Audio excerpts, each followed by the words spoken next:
All right, hey, welcome to Control Talk Now, your Smart Buildings videocast and podcast, episode 317 for the week ending. When does it end, Kenny? May 26th. May 26th. We're all confused because we've been traveling, we're road weary, we're battle tested, but Kenny, it's been quite an adventure. We started with the EZIO Global Conference in Amsterdam, and dude, any thoughts on that? Oh yeah, Eric, just think 6 days ago we were preparing for the EZIO 2019 World Conference. And it was an amazing place, Amsterdam, but we were talking about the Battersea. The first project that came up, we had Adrian Forget, an amazing project where they took a coal-fired, decommissioned power station. Many people remember it as the cover of one of Pink Floyd's albums. Yeah. And now it's being just incredibly rebuilt, renovated. And we got to see some things and hearing some very interesting, because we were always about the smart, connected, intelligent buildings. But so Adrian was telling us about how now it's all about the behavioral and technical evaluations, and how the motivation abilities, and how low capital costs with highest net value is the technique that they use to evaluate whose system they're going to put into a building. And imagine retrofitting a building from 1939, designed as a power station, now being commissioned as one of the most extraordinary multi-purpose buildings in the world.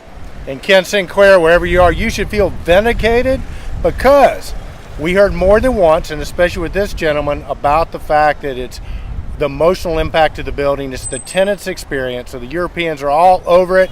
Ken Sinclair, nice job. So we heard a lot of that. And then, man, some other great speakers. EZIO just sort of brought some great people out. Richard Reed, fantastic engineer, one of the ControlTrends Consulting Engineers of the Year, right, spoke. And what was some of your takeaway with Richard Reed?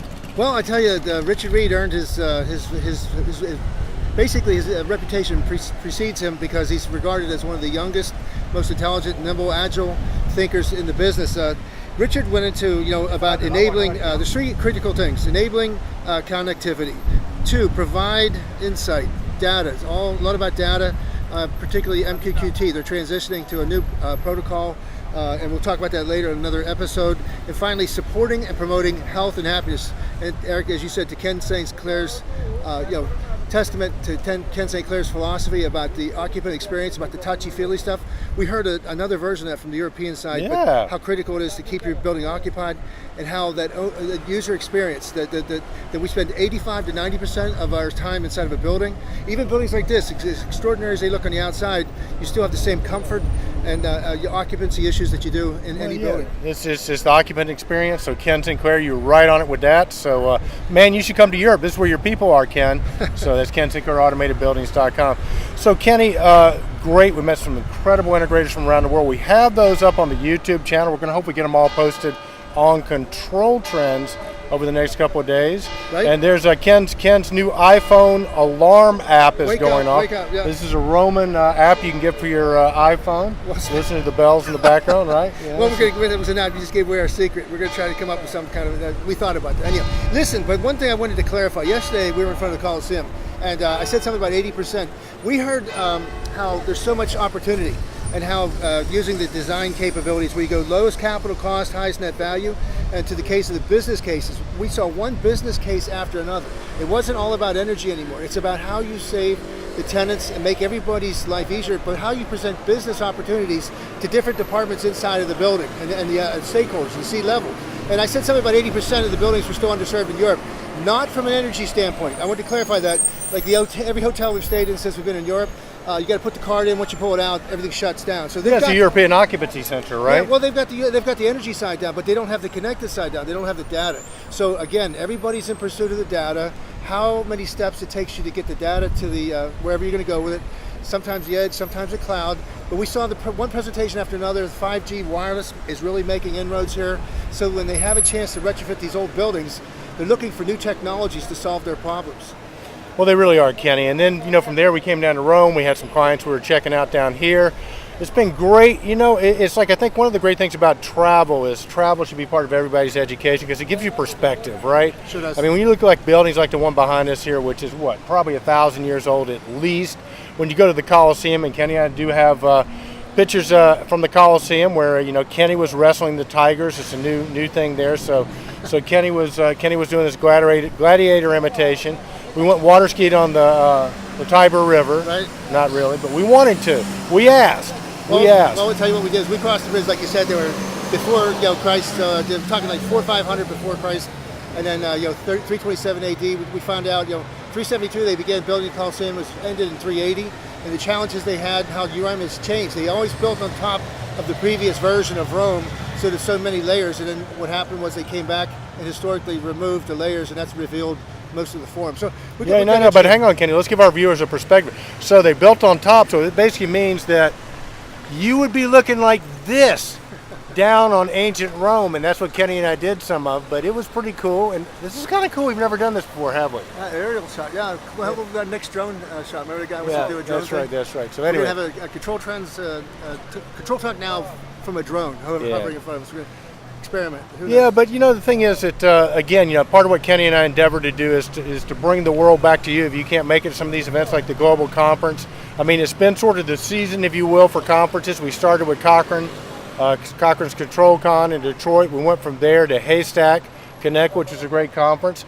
We're here. We went to EZIO, right? Their conference. And what do we have next, Kenny Smyers? Well, this is a big one coming up. We have the Realcomm, IBCon,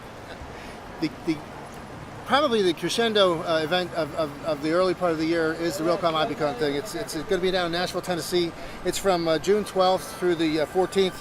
And we've got the highlights. If you get there early and you want to meet some of these fabulous guys, you want to network them, they have the 5th annual Realcomm IBCon golf outing. That's on June 11th. Then it starts with the 5G Congress, June 12th. A lot of things happen on June 12th. I mean, really big stuff. Cybersecurity Forum, CIO Roundtable, Higher Education and Smart Campus. Please go on our website, because here's the thing, Eric, is we still have a code that will save you $100 on the registration for this. So we go to ControlTrends.org or .com and get the ControlTrends code that gives you a 10% discount on your registration. That's good stuff. Well, buddy, let's give our viewers a little perspective. Walk a little bit. Here we're going to go look around the square a little bit.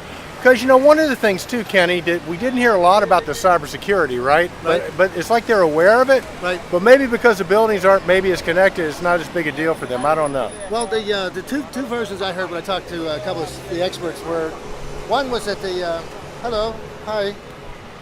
All right. Yeah, what did you hear? The IT department. So in many cases, you get everybody dizzy, Eric. They're going to pass out right about now. Okay. Let's go back this way. Two things were evident. One is the IT department worked very closely. We heard the general contractor explain their version of Master Systems Indicator. They have the same concept. They just use different terminologies and different players. But the GC assigns an IT person in charge, and everybody that's involved in the project have to run their concepts, or they have to run their whatever they're going to install, whatever has to be approved by the IT department, and that's where they take care of the cybersecurity issues. And the second thing was that they have a separate network, that they don't put the building automation or BMS or BES, however you want to call it. They have a separate individual network, and they don't. So Scott Cochran, feel vindicated, because Scott Cochran has been talking about the separate BAS network. Yeah. Feel very vindicated, Scott Cochran. Your European brothers and sisters are backing you up on that. Yeah, well, there's a lot of case studies, and that was another big thing that's kind of cool. What we saw here was everything's based on case studies, which we call proof of concept. They take the small, concept first before they try to sell it to the, enterprise-wide or campus-wide. They take one building, probably the worst building in terms of, the one that needs the most help from the occupant, wellness side and also the energy side. They do the proof of concept on a very small building, and then they get everybody involved in it. Then once they endorse everything, everybody approves it. They work out all the bugs and anything that anybody had problems with, concerns, and they stamp it. And then they implement that prototype campus-wide or enterprise-wide, which I thought was makes such sense. You get the complete consensus, quorum. Everybody at the C-level has to be there and be part of it. And then there's no more resistance. There's no more, you didn't tell me this, or I don't want to pay it out of my budget. Another thing, too, we found out is that the IT department has more budget money available to help us in our world, our building automation world, and IT-based building automation's coming.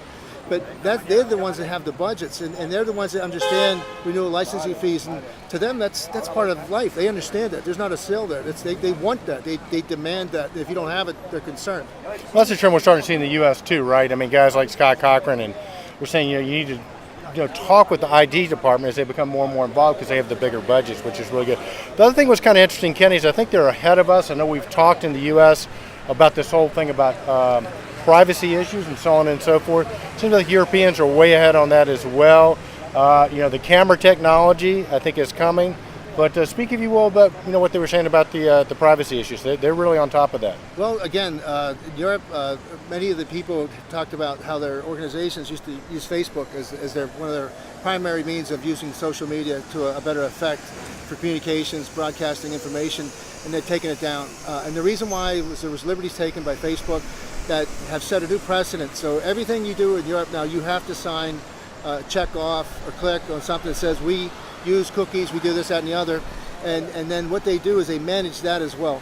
So when it comes to security and the anti-terrorism acts or whatever, it's not going to go away. It's part of the it's part of the law enforcement measures that are going to safeguard everybody. But they anonymize. They don't put your name associated with your. They have things now. They could do your eyes, your face. They can have it for your gait. The gait recognition is a very proven technology here in Europe, but it doesn't say that that's your social security number and that's your private information. But it does give them the ability to know who's where, how many people are in a building. They're very big on that thermal stuff too, like you were saying. They're deploying video for its greatest effect. Video is a great sensor. It tells everybody. So the big connection to the first responders, the police response, they want the information, that data from inside all the buildings to know where the most favorable points of entry are, where the bad guys are, where the good guys are, for the fire department, where to go, what part of the building they still have the people that are trapped by some kind of a catastrophe. So it's really it's great, like Eric said, that we hope we're bringing you information that kind of reassures you that we're on the right track. In many cases, we're in the way. We're kind of a little bit ahead of everybody, and in many cases, we're a little bit behind because we're very fortunate in North America to have what is considered an abundance of energy. We don't have the shortages here. We don't pay the premium. These folks are paying $6, $7 a gallon of gas, so they're running around in a bunch of little cars and electric cars. Their electric bills are probably 3 times ours, so they're much, much more conservative. It's already been built in. Probably in the last 20 years, one of these older buildings, especially the hotel and the industries that support a lot of people, tourism, whatever, they have the state-of-the-art technologies. Yeah, Ken and I have been doing a lot to support their electric surcharges with all the taxes we've been paying. But hey, it's been worth it because Kenny and I are now fluent in Italian. We know the 3 most important Italian words, which are cappuccino, gelato, pizza. Pizza. That's not the word I want. And mamma mia. Anyhow, it's been a great experience. We're looking forward to get back to the States, and we're looking forward to the RealCon IBCon 2019 in Nashville, Tennessee. Please take advantage of our discount code, and we'll see you there. Yeah, and for our podcast listeners, you might want to go on over to ControlTrends.com and watch this episode because we got a selfie stick, we got video, we got all kinds of eye candy around here, and you're probably not going to miss that. But to Kenny's point, we'll be back to business as usual next week. So be sure to check us out at ControlTrends.com. Subscribe to the YouTube channel. Subscribe to the podcast, subscribe to everything because we want you to. And with that, Kenny Smyers, thank you for tuning in. That's another week on Control Talk Now, your smart buildings videocast and podcast. Walk with me for the week ending. What's the week ending? May 26th. May 26th. So with that, be bold, stay in control, travel and go. Indeed, Eric. Indeed, Kenny Smyers. We'll see what these people are doing over here. All right. Thumbs up. There you go. Well done. All right.